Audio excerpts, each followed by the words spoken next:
Masih menjadi trending topik sampai dengan hari ini Bjorka. Maraknya pembobolan data seakan menunjukkan bahwa keamanan siber tidak masuk dalam skala prioritas.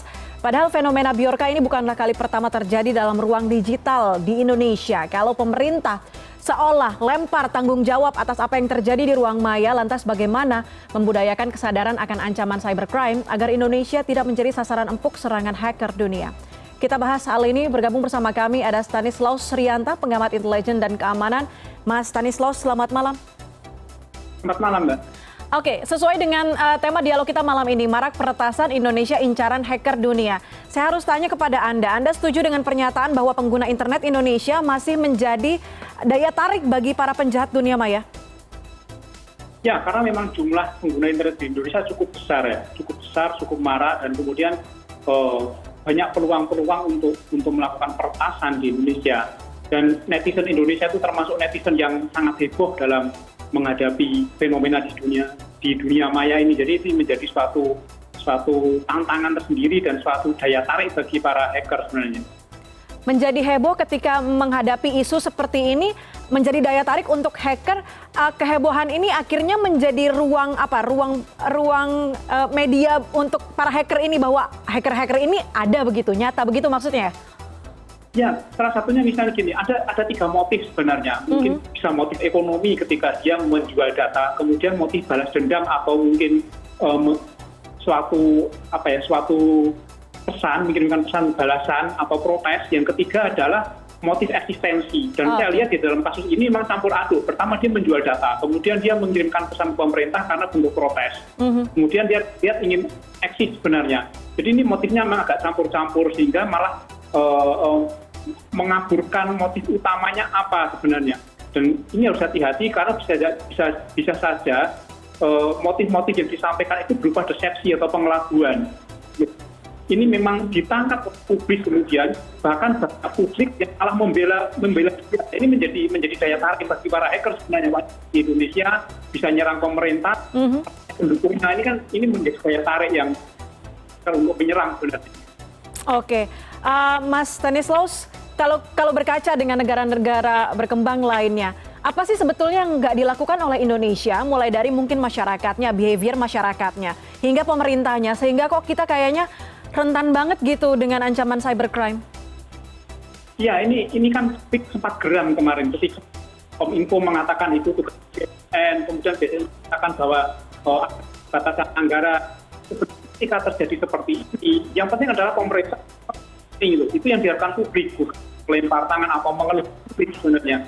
Ada langkah teknis yang dilakukan sehingga ada protokol tertentu yang sehingga tidak masuk para ini. Tetapi kita lihat pemerintah baru 1-2 hari ini melakukan walaupun terlambat, ya kita harus beri itu. Dan yang kedua adalah punya menggalang para dalam dunia security cyber. Tidak cukup pemerintah bertindak sendiri, tidak mungkin itu, apalagi di situasi dalam seperti Indonesia seperti ini sangat besar cybernya. Perlu mereka menggalang komunitas IT, orang-orang yang berbakat di bidang peretasan seperti itu digalang. Saya yakin komunitas IT ini adalah orang yang membantu negara jika mereka tidak, sehingga mereka punya kepedulian untuk melindungi cyber di negaranya dari peretasan negara asing. Ini yang masih dilakukan di negara kita. Masih mencoba menghandle sendiri begitu ya. Kalau kita lihat juga ada tim khusus yang memang dikhususkan atau diturunkan untuk mengecek siapa yang melakukan peretasan ini. Tapi kalau melihat tadi motifnya ada diantaranya ada ekonomi, kemudian ada eksistensi. Metodenya yang paling umum digunakan atau dilakukan oleh hacker itu apa sih, Mas Stanislaus? Ya, mereka pasti akan masuk, kemudian dia akan mencuri database-nya kan. Di dalam kasus ini belum melihat data-data yang signifikan dan sangat penting, yang otentik dan menunjukkan bahwa dia berhasil mencuri penting. Data-data yang dia masih data umum yang mungkin cari di Wikipedia, ditambah data yang spesifik tertentu, misalnya kita cari CV-nya dapat, itu bisa ditampilkan di orang bahwa itu data yang diambil dari database pemerintah yang cukup misalnya. Jadi memang belum nampak seperti itu, walaupun beberapa bulan yang lalu beberapa data misalnya dari institusi tertentu itu dibongkar, bahkan ada itu bukan diretas. Ini yang harusnya kita pemerintah bersama IT itu kompak untuk membangun security di Indonesia itu. Apa yang diretas, kalau kita yang bagus kan tidak masuk kan.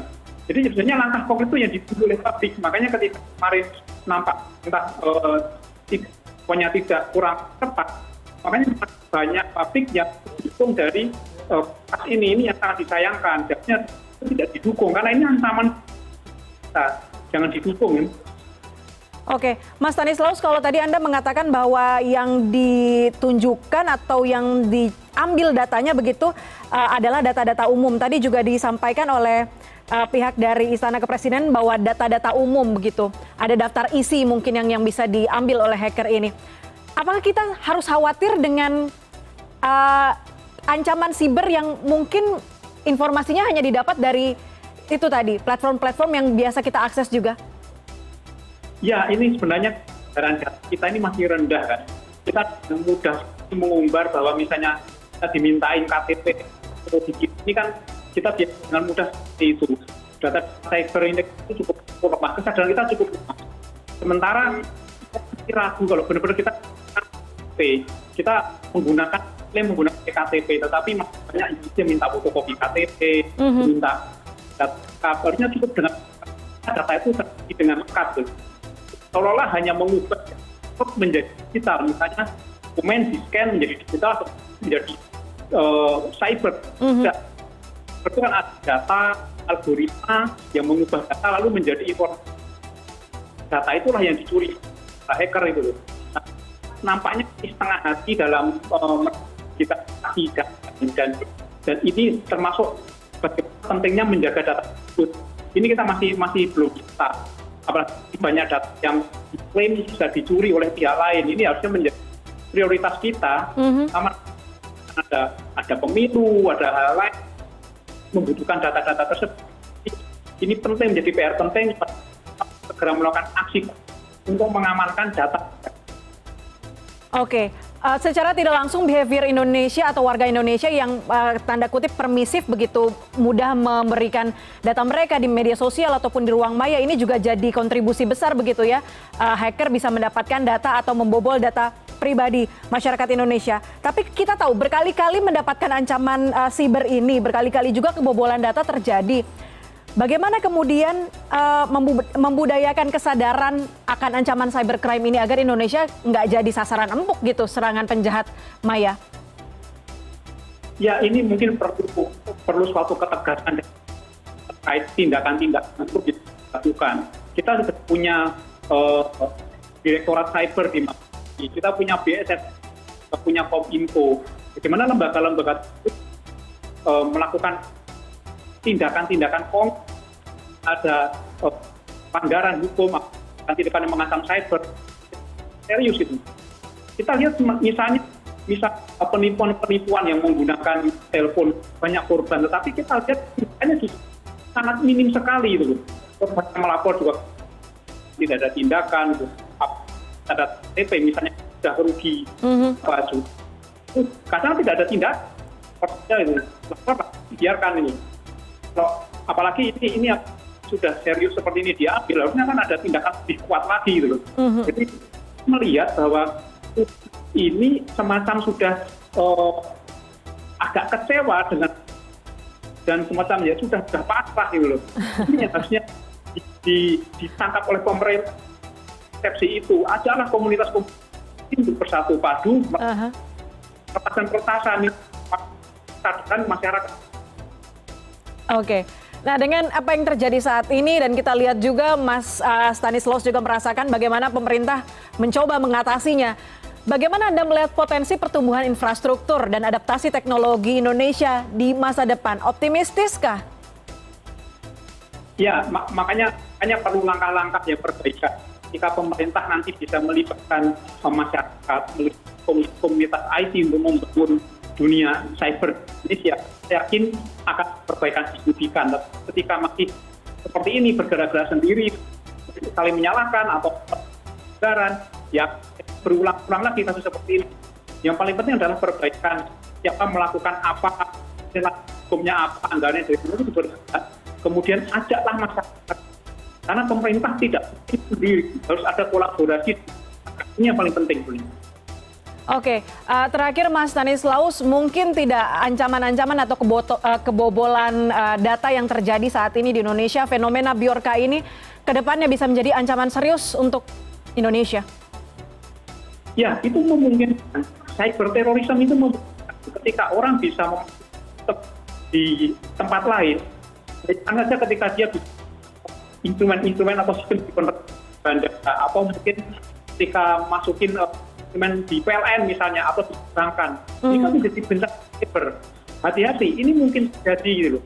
Dalam skill seperti ini aja kita seperti tidak melakukan apa-apa beberapa hari dibentuk satgas, apalagi nanti ada serangan yang lebih besar misalnya karena cyber benar-benar terjadi.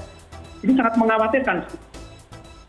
Oke, ada jangka panjang yang harus difikirkan ke depannya, tapi kita tahu dalam setiap kesempatan yang membahas soal keamanan siber ini, nggak sedikit ahli IT khususnya yang selalu menggaungkan upaya penguatan ekosistem keamanan siber dengan berbagai regulasi, dan semoga ini juga bisa diajak oleh pemerintah untuk mengatasi bersama untuk tidak menjadi incaran hacker dunia. Itu ya. Mas Stanislaus, terima kasih banyak sudah bergabung bersama kami malam ini di CNN Indonesia Connected. Terima kasih atas analisisnya. Selamat malam. Selamat malam.